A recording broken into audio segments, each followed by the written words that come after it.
right. Great to see you again. Yeah, it's nice to see you too. And Godfred, good morning. Good morning. You look very happy. Because this week you cannot mention Liberty Professional's name and laugh. You won 4-0. Oh yes. man. Oh yes. 4-0. Oh yes. Against Sharks. Elmina Sharks. Yes. They beat Sharks. More like took a chunk out of Sharks. Yeah. Amazing. We had shark fin soup. You know shark fin soup. But you are still last but one in the league. No, last but two. Oh, and climbing. Oh, last but two. And climbing. And climbing. I told you the second round need to be butu. Something happened to House of Folk I don't understand. What happened? It was Fento's fault. It was bad luck. It was Fento's fault.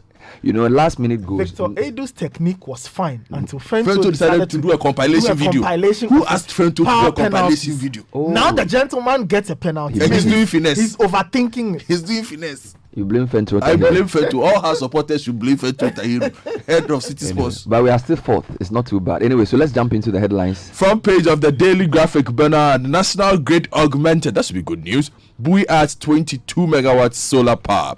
Digital petroleum monitoring rakes in 1 billion Ghana cedis. Book of condolence opens for the late Evans Amfom, a great Ghanaian by all standards, Bernard. Stop anti-worker practices. ICU leader tells employers. The Ghanaian Times says 70% of nationwide, 70% of roads nationwide bad.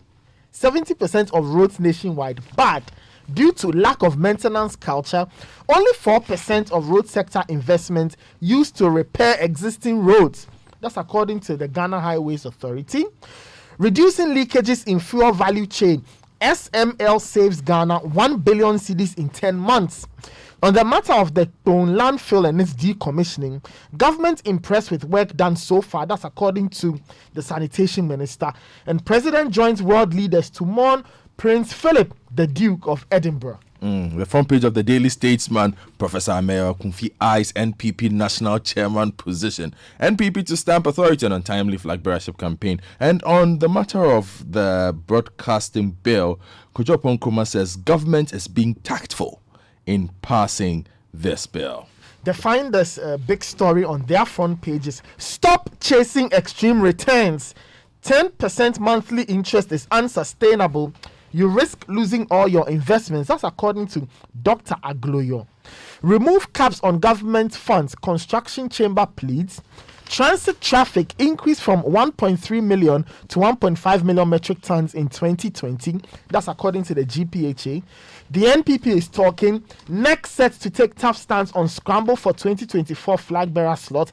That's according to John Boydu. And the roads minister is on the front page of the Finder, and it says contractors who persist in wrongdoing will have contracts terminated. Front page of the Daily Guide newspaper. When landfill shuts down on course. Then we also have Kaswa teen killers wanted pocket no dry charm, and pocket no dry is in coach. And high alert over 1,800 Nigerian fugitives also makes its way to the front page of the paper. The Chronicle says concerns over ritual murders. Why Ochehene failed to remove alien shrines? Don't forget, NDC is in your DNA. That's according to Ampofo. Government treading cautiously in the passage of the broadcasting bill. Chief's body walks, in quotes, away from mortuary, and jostling for positions in NPP begins. Ameya Kumfi Ain national chair. Front page of the Herald newspaper. We've seen this one, Bernard. Government replaces local eggs with Chinese mackerel for free SHS students. Poultry farmers left in debt. Tension brewing at Ministry of Foreign Affairs over recruitment of 320 family and friends. Career diplomats in rage. And Ghanaians demand what tax revenues are being used for, according to a new Afrobarometer report. The new crusading guide says police beats farmer and wife. Arrested them for resisting illegal mining operation at Achim Kobriso. KGL not indebted to NLA, KGL Group. Decommissioning of Pune landfill, we've not been disappointed, sanitation minister. Nungwa still cautions TDC over their stool lands.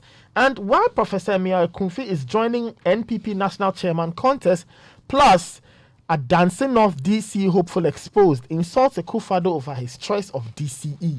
Finally, from me, Bernard, front page of the BNFT. Herd immunity plan on course despite vaccine supply challenges. This is coming from the Ghana Health Service. I'm sure we'll discuss this sometime later. Misuse of antibiotics has dire economic health implications, and transparent private sector participation can bring stability. This is coming from ASAP. The Ghanaian Observer says MPP to rein in flag bearer hopefuls. John Boedu. Veep's boy rallies MPP supporters.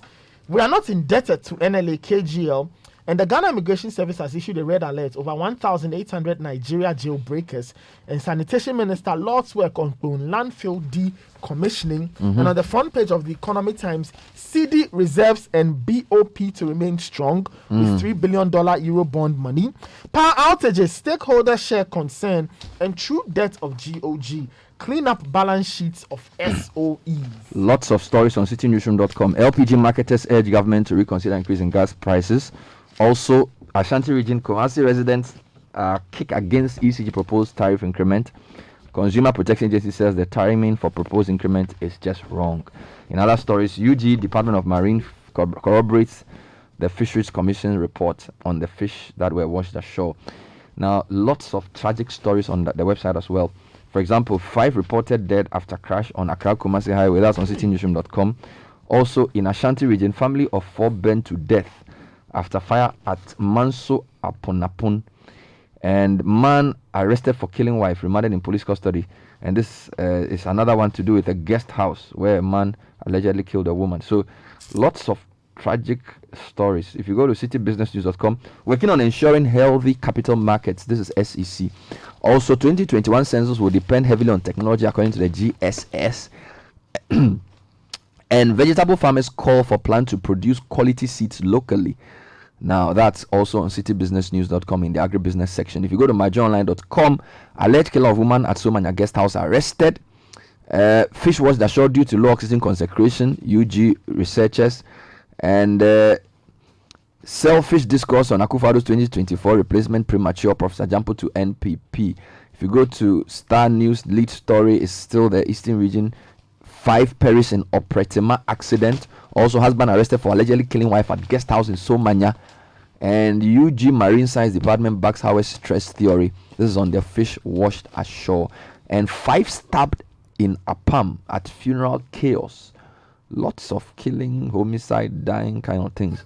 If we go to GNA, Yana praises military-civilian relations. Ghanaians willing to pay taxes according to Afrobarometer report. And Adra Traditional Council urges residents to adhere to COVID protocols. Those are the big stories. UK is gradually opening up. Shops, gyms, and pub gardens are reopening across the United Kingdom following the vaccinations that they've done. Let's get into the details. Okay, Bernard, I'll start from fishing, however, because it's been a big topic. So fishing and power. So I'll start from. So page 32 of the Daily Graphic. Chinese beneficial owners of fishing trawlers research claims. Research in the country's marine resources claims that 9 out of every 10 fishing trawlers operating in the country are beneficially owned by Chinese corporations. This is in spite of a prohibition against foreign ownership or control of trawlers flying the country's flags. According to findings of the study, the foreign owners usually operated through local front companies, using opaque corporate structures to import their vessels, which they registered and with which they obtained licenses to fish. It is also estimated that Ghana was currently losing between $14 and $23 million annually in the trawl sector due to low license fees, as well as the lack of enforcement of revenue for fisheries-related infringements. However, the agency responsible for regulating the fisheries sector, the Fisheries Commission, has disputed the findings of the study conducted by Environmental Justice Foundation. The commission described as unfortunate suggestions claiming that an estimated 90% of trawlers operating in the country were beneficially owned by the Chinese. Now, according to the executive director of the commission, Michael Arthur Dazi, he said licensing is not owned by foreigners, and therefore one could not say vessels fishing in the country's waters were foreign vessels. He said many Ghanaians do not have the means to buy vessels outright and therefore had to go into hire purchase agreements with some foreigners to bring in vessels. It's not the same thing. Still on fish, UG Marine Department backs Fisheries Commission's preliminary report. Now, this story says the Department of Marine and Fisheries Sciences, University of Ghana, has backed the Fisheries Commission's claims that stress factors caused the death of fish washed ashore on parts of Ghana's coast. The Fisheries Commission, in its preliminary investigations, ruled out poisoning as the cause of death of the fish, claiming that the sea mammals died out of stress factors. In a statement, the department indicates that the oxygen demand creates a condition of stress on living organisms that depend on dissolved oxygen in their water body. So it looks like the department's findings corroborate the stress theory of the Fisheries Committee that Dr. Azade had espoused earlier. Exactly. So basically, they're saying their study also shows that that was the most likely source of the fish getting washed ashore. All right, let's talk about roads. And on page 17 of the Ghanaian Times, it says 70% of roads nationwide bad. Now, the director of planning of the Ghana Highway Authority, Mr. Citropa David Addo, has called on government to ensure a balance between constructing new roads and maintaining existing ones in the country. According to him, it was worrying that 96% of road investment was used to build new roads and only 4% was used to maintain existing ones.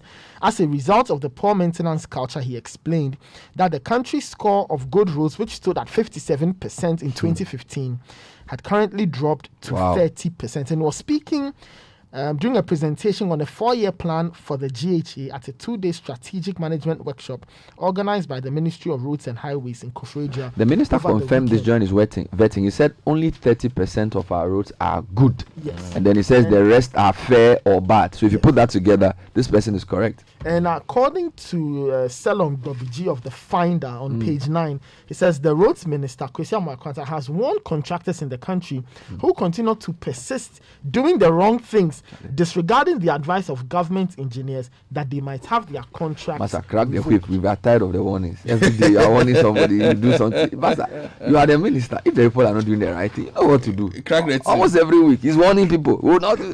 Charlie. Well, let me take you to page 4 of the Herald, and says that government replaces local eggs with Chinese mackerel. This story is trending on social media. Giddy, giddy, giddy. Let's find out what it is about. Yeah. So the executive director of the Africa Education Watch, Kofi Asare, has revealed that the government's decision to import mackerel from China for the consumption of senior high school students has negatively impacted the poultry industry, which hitherto supplied eggs to these senior high schools. According to him, poultry farmers had seen a boom in their business since the inception of the free SHS policy by the Kufuor administration, until the government engaged the service of a company to import and supply Chinese mackerel to all senior high schools. This development, he noted, has cut the consumption of eggs in these schools by 70%, forcing farmers in the midst of the COVID-19 pandemic to scale down their production and lay off workers. The company, Lamens Ventures, has been supplying the Chinese mackerel since January 2021. Meanwhile, the ranking member of the Education Committee of Parliament is demanding an audit into the management of the free senior high school education since its inception. So, have they spoken to somebody in GS to corroborate this?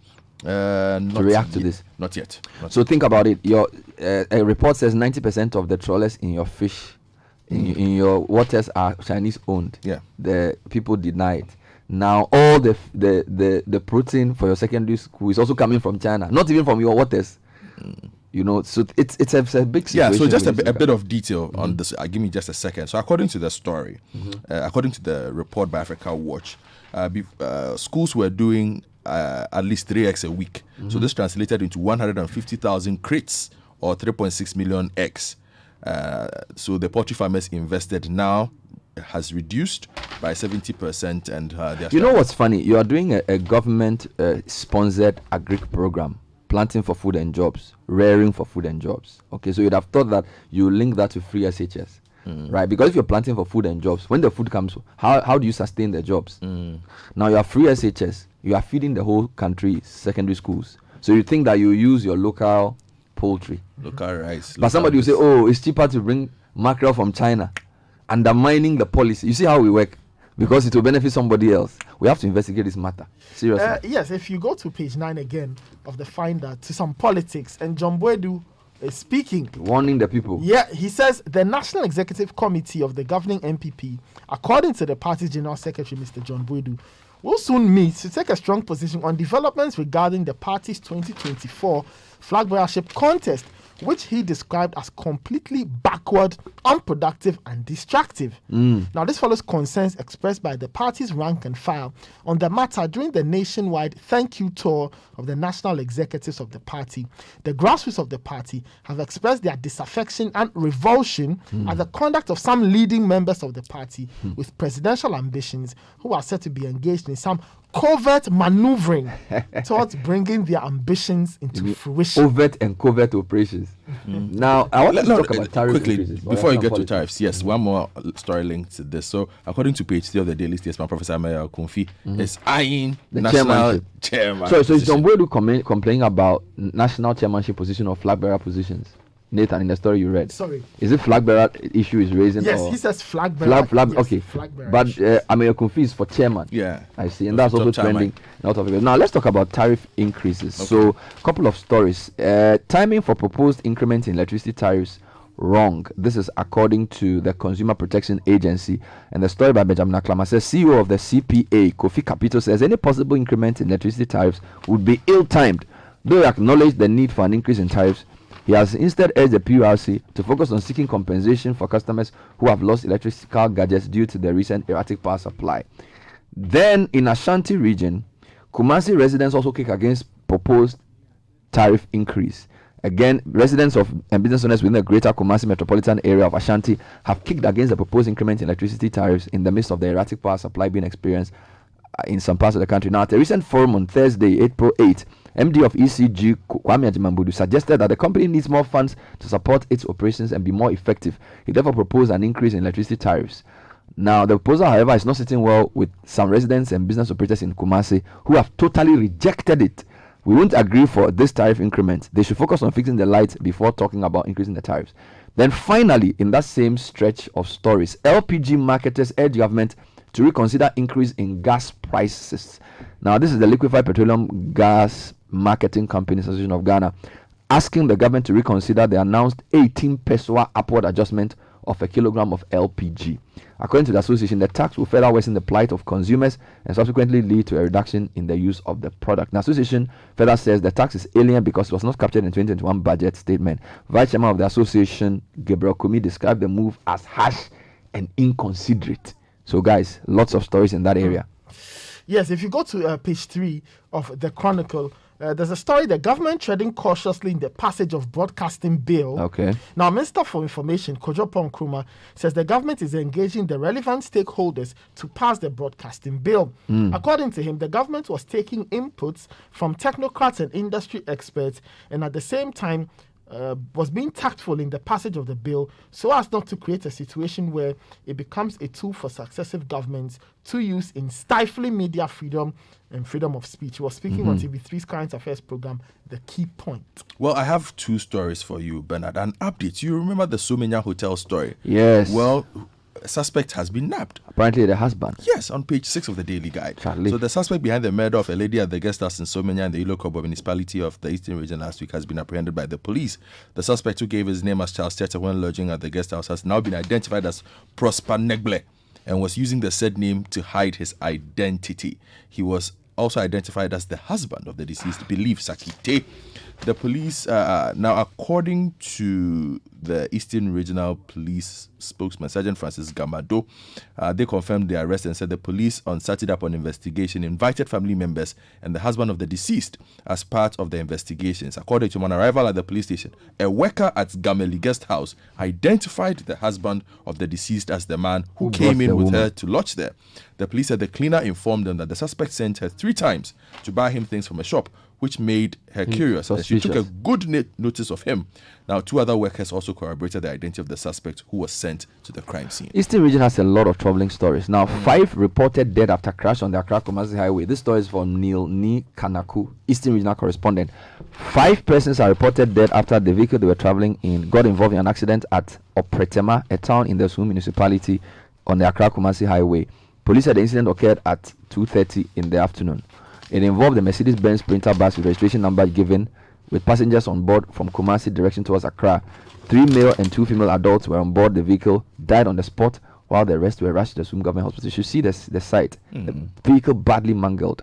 Now, the suspected driver, Eric Ohiming, 35, alleged that the suspect driver, I don't know what they mean by that, Eric Ohiming, 35, alleged that upon reaching a section of the road at Obretemania Sum, his rear tire suddenly burst while the vehicle was in motion. In the process, he lost control of the steering wheel and the vehicle somersaulted and landed in a ditch at the near side facing the Accra direction. The deceased bodies were removed and have been sent to the same hospital more for preservation. This is really tragic. You see the vehicle. Oh. And when they spoke to people at the scene, they said that area was very notorious for road accidents. And then in Ashanti region, very tragic story. Family of 4 burned to death after fire at Manso Aponapon. 4 family members, including a pregnant mother, have been burned to death in a fire outbreak at Manso Aponapon in the Amansia South District of Ashanti.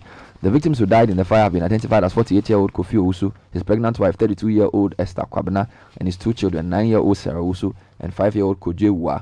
The fire started at 11:30 p.m. on Saturday, spread through an 8-bedroom house in which the family resided. 4 other tenants who were in the building but managed to escape are injured and are currently on admission. You should see the video. I mean, it's terrible. Now, the immediate cause of the fire is not known. Police and fire officers are still carrying out investigations. Amansia South Director of NADMO, Edward Insia, confirmed the incident to Citi News. And he said he got a call around midnight. And you know, a lot of these fires, when they start at midnight, by the time you are awake, you are probably asleep, you know, and it's so bad. A family of 4 with a pregnant woman. You know, no fire tenant didn't get there early. It's just bizarre. I don't know. Well, the New Crusading Guide has a story on its 3rd page. It says police beats farmer and wife. Look at that. Arrested them for resisting illegal mining operation at Achim Kobriso. Now, a 50-year-old farmer, Ernest Kwadwo Krantin Botre, was arrested in a Rambo style by the Asamankasi Police Command in the Eastern Region in an operation led by Divisional Police Commander ACP Kankan Bwedu yesterday for refusing to allow Dentra Mining Company to mine in its concession. Mr. Krantin Botre, his wife and family members were subjected to severe beatings and later dragged into a police vehicle to Asamankesi, where they were locked up in a police cell, according to information gathered. Human rights abuse is so... The wife collapsed in the process of being molested as she was dragged from her house into the waiting police vehicle. By police. According to an eyewitness account. Now, according to sources, the Dentra Mining Company claims it has a permit from the Minerals Commission to mine in the farmlands. However, checks reveal that the permit does not fall within the area the company is claiming. Even if you have a mining permit, does that give you a right to beat people? So many stories. So look at this one. Tafu Pankrono, pastor under investigation over death of 2 minors. So Ashanti and Eastern Region in focus, right? Tafu Pankrono Divisional Police Command is investigating the head pastor of Light Salvation Ministry. Did you read that? Yes. No. I've seen the story. Yes. This is Light Salvation Ministry International at a place in Kwabere East in connection with the death of 2 minors. The 2 children, 2-year-old Yedie Bwedu and a 4-year-old whose name has not been given, only as Emmanuel, were found dead after they were allegedly locked up in the pastor's vehicle on Easter Sunday. Yeah. They were found in the boot of a Kia 4-wheel drive with registration number ER202113, which belongs to the head pastor of the church, Prophet Evans Opon.